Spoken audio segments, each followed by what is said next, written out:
All right, everybody, welcome to the Jed Said Therapy channel, where a little awareness goes a long way.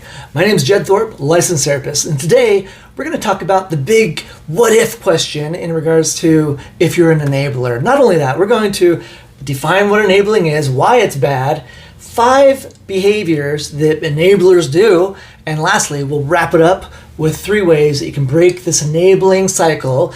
And I think you're going to dig this. Stay tuned. All right. That didn't take long. I'm glad you're here. Before we continue, be sure to push that subscribe button, the follow button, the share button, the comment button. And if this is a new experience for you, this is your first time, then especially welcome. If you like what you hear, and I imagine you will, it's just good information, be sure to push the subscribe button yourself and the notification bell if you want to have a notification anytime a new Jed Said video comes around. Now, without further ado, let's just get right into this whole enabling video. First of all, enabling behavior happens when someone doesn't allow someone else's behaviors to have the consequences that those behaviors typically would have had the enabler not been there.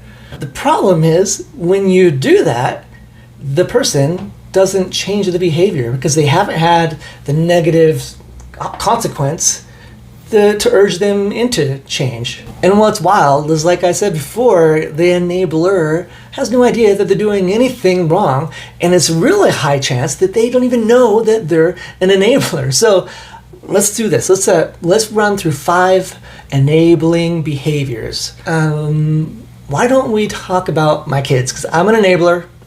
I'll say it. I'm an enabler. My name is Jed Thorpe, and I'm an enabler. My kids are young right now, and their rooms are messy. When I walk by the room that are messy, I'm going to notice it, but I'm not going to say anything. I'm just going to keep on going along. That's great enabling behavior. Just ignoring the behavior that isn't what you want, isn't what needs to be, actually. If I was a good behaved parent in this situation, I would say, hey, you got to get that room clean before you do anything. That'll teach them, and then eventually the rooms will stop being as messy. So that is the first sign that you might be an enabler. The second sign is when you start excusing the behaviors. And in this case, I would be like, well, they have had a really busy schedule, so they haven't had time to clean their room.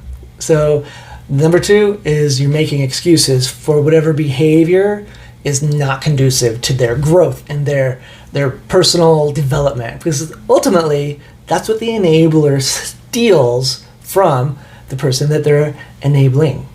That person doesn't get to grow. That person doesn't ever progress behaviorally anyway out of whatever bad behavior they're doing. So it's kind of messed up when you think about what enabling actually is. And number 3, they don't follow up on consequences. And for this analogy of the dirty room, I would say, hey, you can clean your room or else you won't have electronics for a week. And then they'll clean the room for a day or 2, and then that won't get clean, and guess who won't have their electronics taken away? Them. That's because I'm a good, well-behaved enabler. I'm going to change the line. I'm going to draw a line in the sand, they're going to cross it, and I'm just going to let that bad behavior of not cleaning their room or whatever to continue. So that's number 3. Number 4 is a real doozy. A good enabler behaviorally is going to really throw themselves under the bus on some level. They're going to be sacrificing themselves. They'll just give money. Maybe they'll just give away money. Then they have no expectations of it coming back. What else? They give their time, because as I'm walking by, rather than confront the bad behavior, I'm probably just going to go clean that room myself. So they'll give up their time. I would rather be out in the yard or on my bike or maybe on a date, you know what I mean? Like just doing fun things, maybe in the pool. But no, I'm going to do this. I'm going to clean up that room. So it's a sacrifice that the enabler does. If you're a giver, you're probably also an enabler. And lastly, number 5, a good, well-behaved enabler will lie about whatever behavior they're, covering up or fixing up or enabling. They'll do all sorts of mental gymnastics just to get around being truthful about whatever behavior is going on that they don't like, and they know it's an issue, but they're not going to or haven't addressed it as of yet because they're enabling. So that's 5 behaviors that we've gone through. Are you one? Are you an enabler? Are you being enabled? And by the way, I'm sure there are behaviors that I haven't gone over. I went on 5. It's a short video. So if you have some insight or some thoughts around behaviors that might be going on that I didn't cover, write them down. I want to hear all about it. This is just fun information for me. So there we have what the enabling is, definition-wise, why it's bad, robs them of opportunity for growth, of personal development, 5 ways behaviorally of what an enabler looks like, and lastly, let's go over how to break this cycle of enabling. First of all, just listening to this video will make it more difficult, if you are an enabler, to continue doing the enabling, because now you know.